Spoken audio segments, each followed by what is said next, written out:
અને વરાછા રોડ ઉપર Shrinathji flyover bridge સૌથી સુરત શહેરનો મોટો બ્રિજ છે અને નાના વરાછાથી સરથાણા જકાતનાકા સુધીનો બીજો બ્રિજ છે.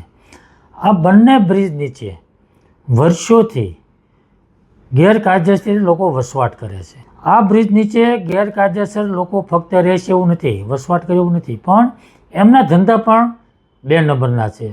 દારૂ, જુગાર, ડ્રગ્સ, ગાંજા, અફીણ, અનેક પ્રકારના ન્યુસન્સ એ લોકો પીવે પણ છે અને વેચે પણ છે. અને અનેકવાર પોલીસે ત્યાં રેડ પાડીને પકડ્યા પણ છે અને મ્યુનિસિપલ કમિશનરને પણ ખબર છે. એટલે આ ત્યાં લાખો લોકો રોજ રોડ પર નીકળે છે, પોલીસ પણ નીકળે છે, કોર્પોરેશનના અધિકારીઓ પણ નીકળે છે.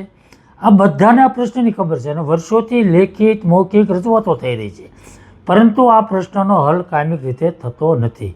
અને એટલા માટે મેં પત્ર લખ્યો છે કે ફ્લાયઓવર બ્રિજ નીચે અને વલ્ભાચાર્ય રોડ જ્યાં ચાલવા માટેનો ટ્રેક બનાવ્યો છે ત્યાં પણ આ પરિસ્થિતિ છે, ત્યાં પણ લોકો રહે છે, ત્યાં પણ ગેરકાયદેસર ધંધાઓ ચાલે.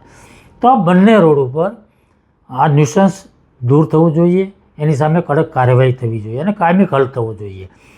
અને એટલા માટે મેં મ્યુનિસિપલ કમિશનર અને પોલીસ કમિશનરને બંનેને પત્ર લખ્યો છે કે બંને સંકલન કરી સંયુક્ત રીતે આ કાર્યવાહી કરી અને કાયમિક ધોરણે આ પ્રશ્ન હલ કરવા માગો છે કે કેમ અને કેટલા દિવસમાં હલ કરવા માગો છો એનો લેખિત જવાબ મેં માગ્યો છે. એટલા માટે મેં આ પત્ર લખ્યો છે.